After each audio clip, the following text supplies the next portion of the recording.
So here's everything I'm learning about being an industry leader, because this industry didn't even exist a few years ago. Number one, stress.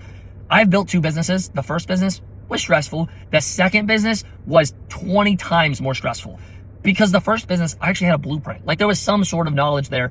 The second business, I was the knowledge base. There wasn't anything before me. Number two was communication. And I'll say it again, the first business, yes, it did help me learn communication, the skills, how to talk with people. But I'll say this, it's nothing like being an industry leader, because the difference between being an entrepreneur that is in a well-established industry, you don't have to explain every little detail. There's general knowledge that people have.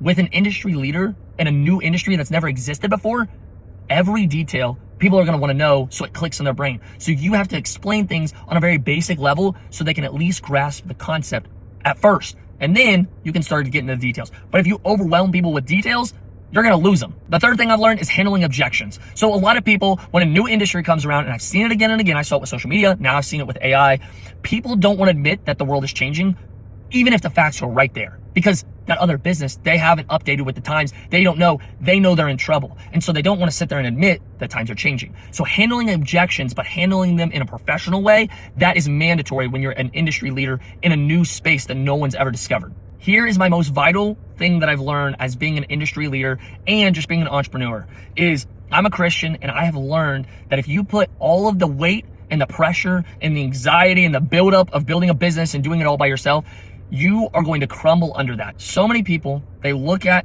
these industry leaders, and they say, they did it all by themselves. They created this mental toughness. No, they just leaned on something else, and that something else can either really harm you or be your saving grace. So those are the four things that I have really taken away from being an industry leader and an entrepreneur. I'm excited for more content, honestly, like this, where I get to share with you a little bit about my brain and how I've been able to build a few of the companies that I've been able to build.